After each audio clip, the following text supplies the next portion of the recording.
আসসালামু আলাইকুম প্রিয় দর্শক।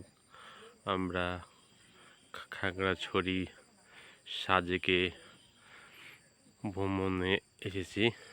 আপনারা দেখতে পাচ্ছেন এই যে এগুলো হলো সাজেকের রুম, হোস্টেল, গেস্ট হাউস এক নামে বলে। একটা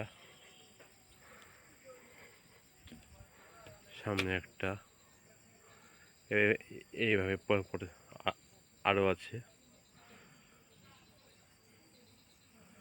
ওদেরকে সাইড সাইড এই যে সাইড ভিউ দেখতে পাচ্ছেন, কলা গাছ, অনেক কিছু গাছগাছালি।